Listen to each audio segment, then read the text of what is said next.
வடமாநிலத்தில் பிரதமர் மோடி, உள்துறை அமைச்சர் அமித்ஷா மற்றும் வெளியுறவுத்துறை அமைச்சரான ஜெய்சங்கர் ஆகியோரை மக்கள் ஒன்றாக சேர்ந்து கைது செய்து கைகளில் விலங்கு மாட்டி கைதிகளுக்கான உடை அணிவித்து சிறை வைத்து வண்டியில் ஏற்றி ஊர்வலமாக இழுத்து செல்லும் காணொலி வெளியாகி பரபரப்பை கிளப்பியுள்ளது.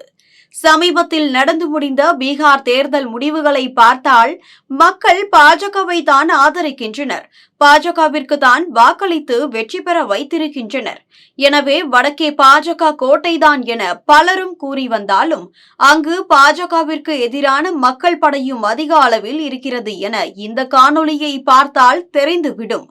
ஏனெனில் ஆயிரக்கணக்கில் மக்கள் ஒன்று கூடி மோடி மற்றும் அமித்ஷாவை சிறை வைத்து ஊர்வலமாக இழுத்து செல்கின்றனர்.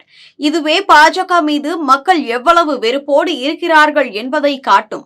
ஏனெனில் பாஜகவானது ஆட்சிக்கு வருவதற்கு முன்பு மக்களை கவரும் வகையில் பல தேர்தல் வாக்குறுதிகளை அள்ளி வீசி ஆட்சிக்கு வரும்.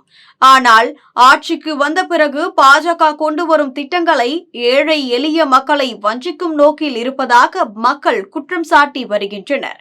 குறிப்பாக ஜிஎஸ்டி, பண மதிப்பிழப்பு, பெட்ரோல் டீசல் விலை உயர்வு, சமையல் எரிவாயு விலை உயர்வு, அத்தியாவசிய பொருட்கள் விலை உயர்வு என பல இன்னல்களை மக்கள் சந்தித்து உள்ளனர், இன்று வரை சந்தித்து வருகின்றனர். அதோடு சாதி மதத்தை வைத்து அரசியல் செய்வது, சிறுபான்மையினருக்கு எதிராக செயல்படுவது, மத கலவரத்தை தூண்டுவது என சமூகத்திற்கு எதிரான பிரச்சனைகளையும் செய்து பெரும்பாலான மக்கள் மனதில் வெறுப்பை சம்பாதித்து வைத்து இருக்கின்றனர் என்றும் சொல்லலாம்.